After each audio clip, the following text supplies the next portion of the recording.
Chapter 55 The Lodgers. Firelight spilled out from the nest and into the cold, blustery night. Roz sat inside and listened to the wind and to the soft pops and crackles of burning wood. And then the robot's keen hearing picked up on another sound, tiny footsteps crunching through the snow. Roz, I'm freezing. Can I join you by the fire, please? Said a weak voice. Into the light crawled Chit-Chat. The squirrel was shivering and clumps of ice stuck to her fur. When she finally felt the heat of the fire, she collapsed. Roz picked her up off the floor, gently placed her on a warm stone, and let her sleep. An hour later there were more footsteps, and a family of hares shuffled into the nest. They huddled together in a corner without saying a word. Pinktail, the possum, was the next to arrive. "Good evening," she mumbled, trying to act cheerful. "It certainly has been chilly." Swooper the owl hobbled in, followed by some chickadees and a magpie.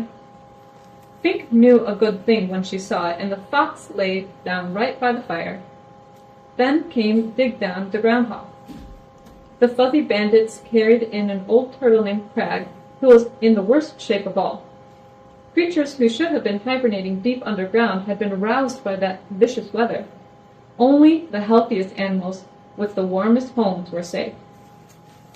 More and more wary animals appeared, and slowly the lodge filled up. This was the first time many of the lodgers had seen fire, and they gazed at it with a mixture of fear and hope. They could feel the fire's destructive power, but they could also feel its healing power as it warmed their bones. The lodgers seemed to push forward, eager to feel more warmth, and then pull back, afraid of feeling too much. It was important that the lodgers understood fire, so Roz showed them how to build one. She showed the smaller animals how to arrange the kindling, and she showed the bigger animals how to arrange the logs. Bumpkin, Lumpkin, and Rumpkin struck the firestones together, and everyone cheered when they finally managed a spark. As Roz looked around, she saw moles curling up beside an owl, a mouse snuggling between two weasels, hares nestling against a badger. Never before had the robot seen prey and predators so close and peaceful. But how long could the peace possibly last? "I propose a truce," said Roz. "Like the dawn truce, everyone must agree not to hunt or harm anyone while in my lodge." "Very well," said Swooper after consulting his carnivorous friends. "We hunters will control ourselves." "Then it is settled," said Roz. "My home is a safe place for all." One by one the lodgers each fell into a deep sleep. Even the nocturnal creatures, usually wide awake at this hour, gave into the coziness of the nest. The robot stood out of the way and quietly tended to the fire as her guests slept through the night. Only when the daylight was streaming in through the door did the lodgers finally begin to stir. "You are all welcome to stay here as long as you like," said the robot as the animals rubbed sleep from their eyes. "My home is your home." "Thanks a lot, Roz." Fink carefully stepped over a hare and a woodpecker on his way to the door. "I don't think I would have survived another night on my own. It's just too bad we can't cram a few more creatures in here." And the fox slipped outside. The robot looked down at the fur and feathers that now carpeted the floor. The nest had been completely full that night. If any more animals showed up, they'd be left out in the cold. But Roz was not about to let that happen. Chapter 56 The New Lodges. The second lodge would have to be bigger than the first if it was going to fit Broadfoot the bull moose. He was a towering hulk of an animal and had a thick coat of fur, but even he was struggling with the frigid temperatures. Broadfoot lived on the other side of the pond, in a dense section of forest that was home to many animals, most of whom were in a desperate need of a good thaw. The winter days were short, so there was no time to waste, and rather than walking all the way around the pond, Roz tested its frozen surface to see if it was safe to cross. She threw a heavy rock high in the air and watched it bounce off the hard ice. Then she carefully walked over the ice and into the forest on the other side, where she found Broadfoot waiting for her. The moose quietly led the robot to the clearing in the trees where the new lodge would go. Then Roz made a fire and watched as cold creatures began crawling out from the shadows. "Do not worry," the robot said to the growing crowd, steam puffing from their noses. "You will all be warm soon, but I need your help." Roz asked the animals to collect anything useful they could find: large stones, strong branches, chunks of frozen mud. With the robot's building expertise and the small army of helpers, construction of the second lodge did not take long. The animals happily agreed to the robot's truce, and then they shuffled into the warm wooden dome.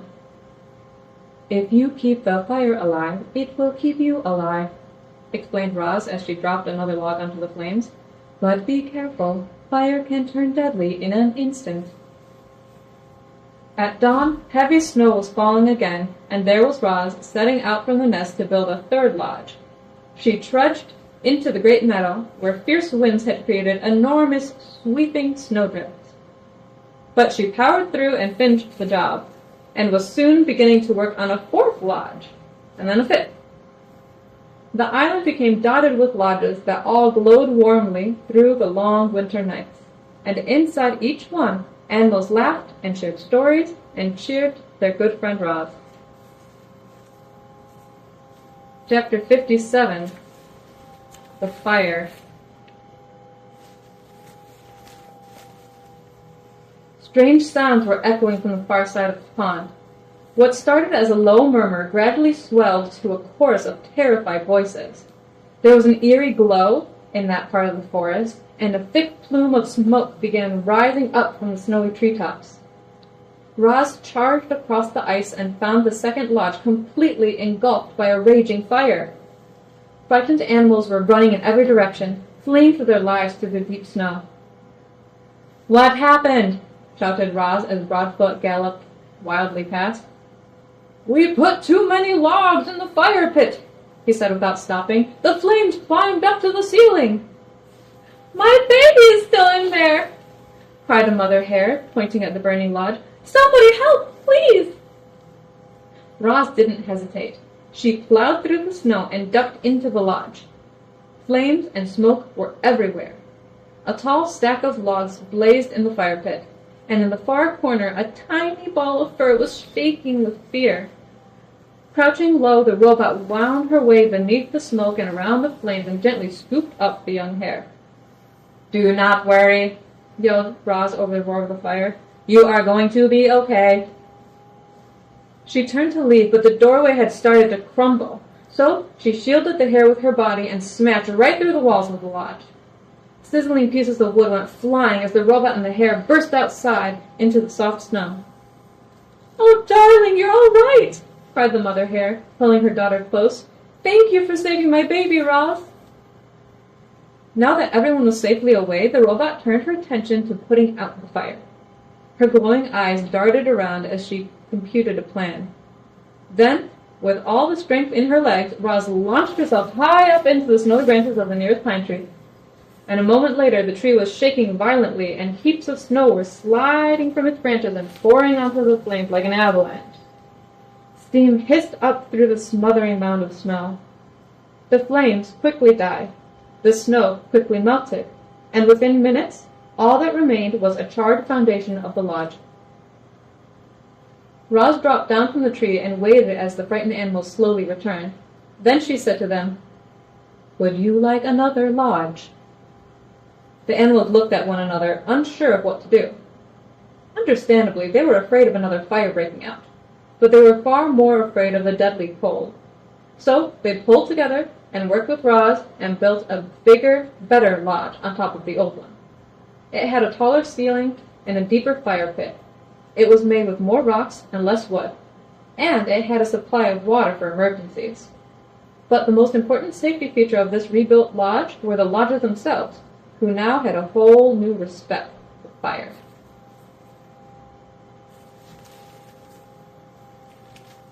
Chapter 58. The Conversations. Thanks to Roz's truce, life inside the nest was mostly harmonious. But when the animals were outside, outside, it was business as usual.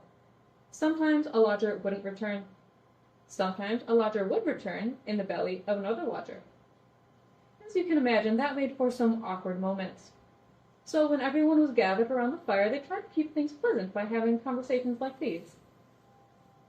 I wonder what Bright Bill is doing right now. Chit-Chat lay on her back and looked at the ceiling as she spoke. And where he is and who he's with and if he ever thinks about us back home on the island. I am sure he thinks about us, said Roz. I think about him all the time.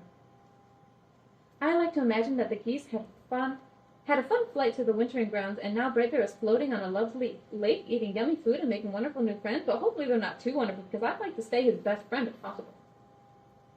That is a nice thought, said Roz, but I worry that the flock might have gotten caught in this icy weather. I do not think they would handle it well. Don't worry, I'm sure they're fine, said Chit-Chat. Bright Bill is such a great flyer that I just know he'll keep the flock out of trouble. He is a great flyer, said Roz, but I still worry. Life is short. Dig Down the Old Groundhog was giving another one of his fireside speeches. I'll be lucky if I see the spring. I don't want your pity. I've had a good run, but I'll tell you what. If I could do it all over again, I'd spend more time helping others. All I've ever done is dig tunnels. Some of them were real beauties too, but they're all hidden underground, where they're no good to anyone but me. And they weren't even good to me this winter. Now the beavers, they have it all figured out. They built that beautiful dam which created a lovely pond that made all of our lives better. That must feel mighty good. The beavers made our lives better in another way, said Fink. They taught Roz how to build. Ain't that the truth, said Dig Down. Roz, you must have saved half the island with your lodges. And to think we used to call you a monster. I'll repay my debt to you if it's the last thing I do. Your friendship is payment enough, said Roz. Oh, please, your sweetness is gonna make me sick. There must be something we can do. Your friendship really is enough. Friends help each other, and I will need all the help I can get. My mind is strong, but my body will not last forever. I want to survive as long as possible, and to do that I will need the help of my friends. The animals listened quietly to Roz and thought of their own struggles to survive. Life in the wilderness was hard for everyone. There was no escaping that fact. But the robot had made their lives a little easier, and if ever they could, the animals would return the favor. I have seen 93 winters, far more than any of you. Crag the Turtle spoke slowly, but everyone always listened to his words. And I can tell you that the winters have gotten colder, and the summers have gotten hotter, and the storms have gotten fiercer. I've heard that the ocean has gotten higher, said Chit-Chat, but I don't see how that could be true. I mean, where would all the extra water come from? You are right. The ocean is higher, said Crag. My grandfather used to say that long ago this island was not an island at all. It was a mountain surrounded by flatlands. And then the ground shook, and the oceans grew, and the land slowly flooded until the mountain became this island. Animals from far and wide were forced to come here to escape the floodwaters. In those early days, there were too many animals living in too small a place. The island did not have enough food to feed them all. But between fighting and disease and famine, the balance was finally reached, and we have kept the balance ever since. Chit-Chat's eyes grew wide with concern. If the ocean keeps rising, the island will be swallowed up by the waves, and I don't know how to swim.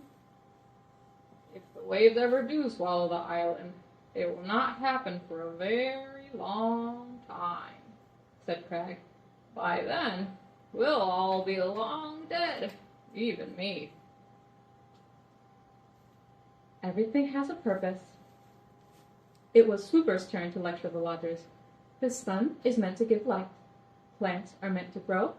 Owls are meant to hunt. We mice are meant to hide. We raccoons are meant to scavenge. Roz, what are you meant to do? I do not believe I have a purpose. Ha! Respectfully, I disagree, said Swooper. Clearly, you are meant to build.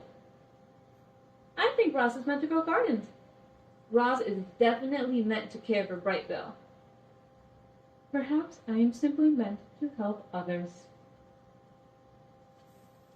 Chapter 59. The Spring. Here are 2 clues about who I am. 1, I like to sing a lot. And 2, my staff picture includes my 2 cats.